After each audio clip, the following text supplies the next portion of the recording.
హరే కృష్ణ, అందరికీ నమస్తే. భగవద్గీత చాప్టర్ 15 పురుషోత్తమ యోగం. ఇందులో మొత్తం 20 శ్లోకాలు ఉంటాయి. ఏం చెప్తున్నాడంటే ఈ చాప్టర్లో, ప్రీవియస్ చాప్టర్ మనం ఏం నేర్చుకున్నాం? జ్ఞానయోగంకి సంబంధించి ఆ క్షేత్రం వేరు, క్షేత్రజ్ఞుడు వేరు, ఆత్మ వేరు, శరీరం వేరు. ఆత్మ అనేది నిశ్చలమైనది, శరీరం అనేది చేంజెస్ అవుతూ ఉంటుంది, పుట్టడం, పెరగడం, చావడం అలా. తర్వాత ప్రకృతి, పురుషుడు ఇద్దరికి ఆ పరమాత్మనే కంట్రోల్ చేసేది. తర్వాత చాప్టర్లో పుట్టిన ప్రతి జీవుడికి 3 గుణాలు ఉంటాయి. అదే సత్వ, రజ, తమో గుణాలు. ఆ 3 గుణాలు ఉంటే సరిపోతుందా? లేదు, దానికి మించిన గుణాతీతుడు అయితేనే భగవంతుని చేరగలుగుతాం. అలాంటి గుణాతీతమైన లక్షణాలు ఉండాలి అని ఒక 20 లక్షణాల గురించి తెలుసుకున్నాం. ఈ చాప్టర్లో, ఈ పురుషోత్తమ యోగంలో శ్రీకృష్ణుడు ఏం చెప్తుందంటే తన యొక్క గొప్ప గొప్ప విషయాల గురించి చాలా విశదీకరించి ఎక్స్ప్లెయిన్ చేసిన అనమాట. ఈ భౌతిక ప్రపంచం, ఈ మెటీరియల్, మనం ఇప్పుడు ఏదైతే మనం ఉన్నామో ఈ ప్రపంచంలో, ఇదంతా ఒక మాయ. దీనికి మించిన ఆనందమైన అద్భుతమైన లోకం, ఆధ్యాత్మిక ప్రపంచం అనేది ఇంకొకటి ఉంది. దాన్ని మనం ఎలా చేరాలి? అక్కడ భగవంతుడు, ఈ చాప్టర్లో భగవంతుడి గురించి తన గురించి తానే మాట్లాడుతున్నాడు అనమాట. ఈ 20 శ్లోకాస్ తానే ఎక్స్ప్లెయిన్ చేసుకుంటాను తన గురించి తాను. అదేంటంటే ఈ 1 to 4 శ్లోకాస్ని ఒక చిన్న క్రియేట్ చేసిన స్టోరీతో చెప్పేస్తాం. మా అన్న పేరు మోహను. వాళ్ళకి పొలం ఉంది. ఆ పొలం దగ్గర ఒక వస్తువుని తీసుకురావడానికి అర్జెంట్ పని ఉంటే ఒక వ్యక్తి అవసరం ఉంది హెల్ప్ చేయడానికి, బండి మీద పట్టుకోవడానికి. సో అప్పుడే షాప్ దగ్గరకు ఒక ఆయన తెలిసిన ఆయన వస్తే వాడిని తీసుకొని వెళ్తుండు. వాడు కొంచెం అజ్ఞాని, అంత పెద్ద చదువుకోలేదు, అందులో మంది తాగున్నాడు. సరే ఎవరో ఒకరిని తీసుకొని వెళ్ళిండు. వెళ్తే మా పొలంలో పెద్ద బావి ఉంటుంది, దాని అనుకున్న పెద్ద చెట్టు ఉంటుంది. వాడు బావి పక్క నుంచి నడుచుకుంటూ వెళ్ళేటప్పుడు బావిలో షైనింగ్ ఆ సూర్యకిరణాల వల్ల ఒక చైన్ మెరుస్తూ కనిపిస్తుంది. అందులో అది నిజమైన చైన్ అనుకొని వాడు ఆ బావిలో దూకి ఎతకడం స్టార్ట్ చేస్తాడు. ఒకటే ఎత్తుతుంటాడు, ఆయనకి ఎంతకి దొరకదు. అది నోటీస్ చేసిన మా అన్న అడుగుతాడు, అరే ఏంద్రా ఏమెత్తుతున్నారా బావిలో అంటే, నేను నీకు చెప్తా కానీ సేటు, నాకు ఆ వస్తువు నాకే ఇవ్వాలి, నువ్వు అడగొద్దు అంటాడు. సరే ఏందో చెప్పరా, నేను ఇస్తా అంటే, నేను ఒక చైన్ చూసిన పైన ఉన్నప్పుడు, అది బావిలో దూకి ఎతికితే అసలు కనిపించట్లేదు, నాకు ఆ చైన్ కావాలంటాడు. అదే ఒకసారి పైకి రారంటాడు. ఏదంటే చూస్తాడు. అప్పుడు ఏమర్థమవుతుంది, ఆ చెట్టు మీద ఒక చైన్, ఇనుప చైన్ వేసి ఉంది. ఆ ఎండకి అది షైనింగ్ బావిలో పడ్డది. దాన్ని వాడు నిజమైన చైన్ అనుకొని అలా ఎత్తుకోవడం స్టార్ట్ చేసిండు.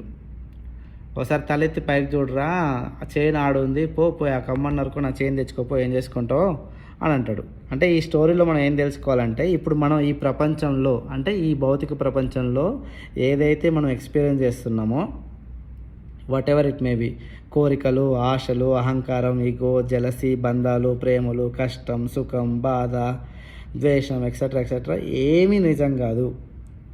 అన్నీ ఆ బావిలో కనిపించిన చైన్ లాంటివే. ఒక లైన్లో చెప్పాలంటే ఇదంతా ఒక సంసార బంధం. మనందరం ఈ సంసారం అనే బంధంలో చిక్కుకొని ఉన్నాం. ఈ సంసార బంధం నుండి బయటికి రావాలంటే ఏం చేయాలి? మనకు ఒక జ్ఞానం చెప్పేవాడు కావాలి. ఇక్కడ బాయ్ అంటే ఏంటంటే భౌతిక ప్రపంచం, సంసార బంధం. చెట్టు అంటే ఆధ్యాత్మిక ప్రపంచం, స్పిరిచువల్ యూనివర్స్.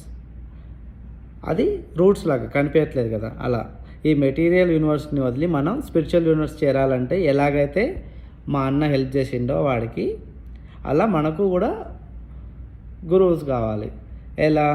మంచి జ్ఞానాన్ని బోధించే వాళ్ళు కావాలి. ఏం చెప్పిండు? కొమ్మని నరుక్కొని తెచ్చుకోండి అంటే మనలో ఉన్న డిజైర్స్, ఈ పిక్చర్లో కనిపిస్తుంది కదా డిజైర్స్ అని, అంటే కోరికలు, అంటే ఈ అటాచ్మెంట్స్, ఈ బంధాలు, వీటన్నిటిని నరికి నిజం ఏంటిది అనేది తెలుసుకోవాలి. నిజం ఏంటిది?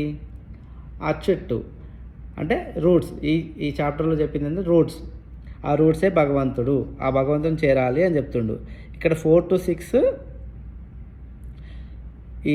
ఈ సోల్ అనేది ఎటర్నల్, బాడీ అనేది టెంపరరీ. ఈ భౌతిక ప్రపంచము టెంపరరీ, ఆధ్యాత్మిక ప్రపంచం అనేది శాశ్వతము. ఎలాగంటే మనం ఇప్పుడు ఏదైనా రెస్టారెంట్కి వెళ్ళినాం అనుకో, ఒకడు కార్ ఆపక ముందుగా ఒకడు వచ్చి డోర్ తీస్తాడు. రెస్టారెంట్ గేట్ కాడికి పోగానే ఒక డోర్ తీసి సలాం కొడతాడు. రెస్టారెంట్లో ప్రేమగా వడ్డిస్తాడు. వాళ్ళంతా కాన్సెప్ట్ ఏంది? టిప్స్ కోసం, డబ్బు కోసం. లేని ప్రేమను వలకపోస్తారు. లేకుంటే కంపెనీ రూల్స్ ఉంటాయి, మీరు ఈ విధంగా బిహేవ్ చేయకపోతే మీకు శాలరీస్ రావు, మీకు జాబ్స్ ఉండవు అని చెప్తారు. సో నిజంగా వాడు మన కోసం డోర్ తీస్తాడా? తీయడు. వాడు డ్యూటీ. ఆర్ మనం ఏదైనా 10 రూపాయలు 20 రూపాయలు టిప్ ఇస్తామని చేస్తాడు. అలాంటి అన్ని ఫేక్ ప్రేమలే ఈ భౌతిక ప్రపంచంలో ఉన్నాయి. నిజమైన ప్రేమ దొరకాలంటే ఆ భగవంతుని చేరాలి. నిజమైన ప్రేమ ఆ ఆధ్యాత్మిక ప్రపంచంలోనే దొరుకుతుంది. అది ఎప్పటికైనా ఉండేది. ఎప్పుడు ఉండేదే ఆధ్యాత్మిక ప్రపంచం. ఈ భౌతిక ప్రపంచం టెంపరరీ అని చెప్తుండు. తర్వాత 5th నుంచి 6th శ్లోకం వరకు ఏం చెప్పిందంటే భగవంతుణ్ణి ఎలా శరణాగతి చేయాలని చెప్తుండు. ఎలా అంటే దురాభిమానం మరియు మోహం లేకుండా ఉన్నవాళ్ళు, మమకారాసక్తి అనే అరిష్టాన్ని జయించిన వారు, సతతం ఆత్మ భగవంతుని చింతనలోనే ఉన్నవాళ్ళు, ఇంద్రియ భోగాలను అనుభవించాలని కోరికలు లేని వాళ్ళు, సుఖదుఖములని ద్వంద్వంలో అతీతులై ఉన్నవారు. ఇటువంటి ముక్త జీవులు ఆ భగవంతుని చేరుకుంటారు. సూర్యుడు కానీ, చంద్రుడు కానీ, అగ్ని కానీ ఇవేమీ ఆ పరంధామంని ప్రకాశింపజేయలేవు. అక్కడికి ఒక్కసారి వెళ్ళిన తర్వాత జనులు మళ్ళీ వెనక్కి తిరిగిరారు. ఎలాగైతే గాలి సుగంధంను ఒక చోటు నుంచి ఇంకో చోటుకి తీసుకొని పోతుందో, జీవాత్మ కూడా పాత శరీరంను విడిచి కొత్త శరీరంలోకి ప్రవేశించినప్పుడు మన మనస్సు, మన ఇంద్రియములు అది తీసుకొని పోతుందని చెప్తుంది. మనస్సును ఆశ్రయించి ఉన్న ఇంద్రియములు చెవులు, కన్నులు, చర్మం, నాలుక మరియు ముక్కు. వీటి యొక్క గ్రహణ శక్తితో జీవాత్మ ఇంద్రియ వస్తు విషయాలను ఆస్వాదిస్తుంటుంది.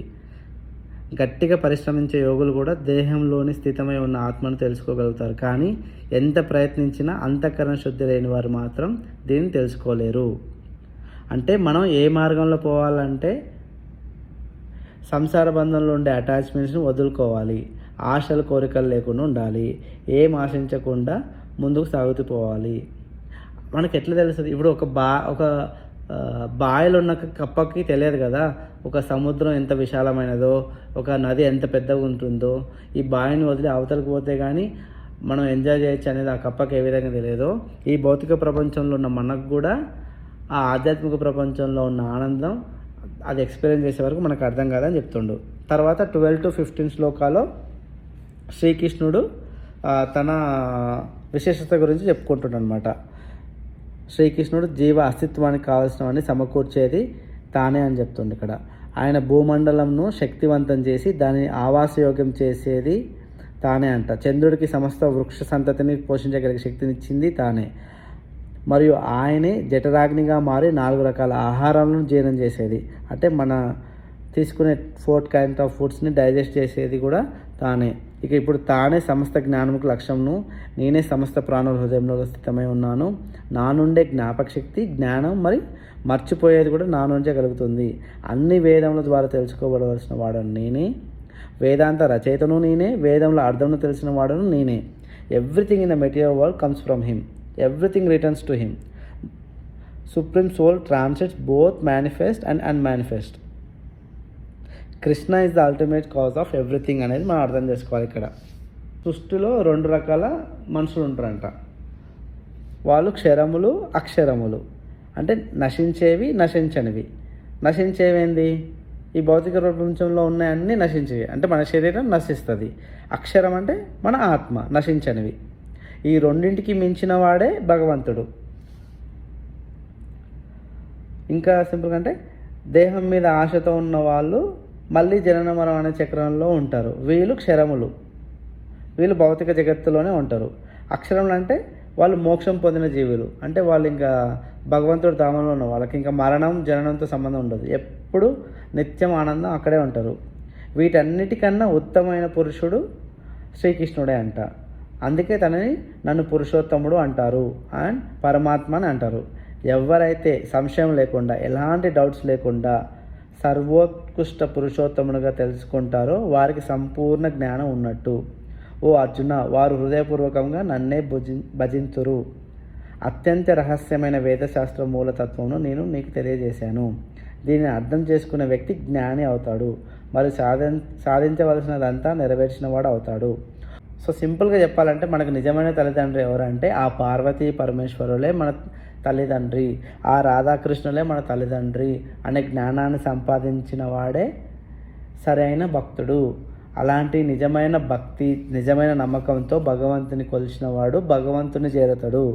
లేకుండా ఇలాంటి మోహాలు, కోరికలు ఉన్నవాడు మళ్ళీ తిరిగి ఈ భూమండలంలోనే తిరుగుతాడు.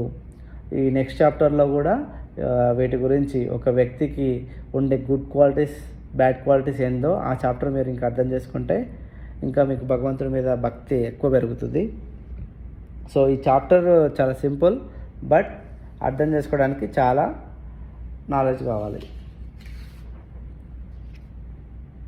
సారీ ఫర్ ఈ చాప్టర్లో నా వీడియో లేనందుకు. హరే కృష్ణ. Thank you.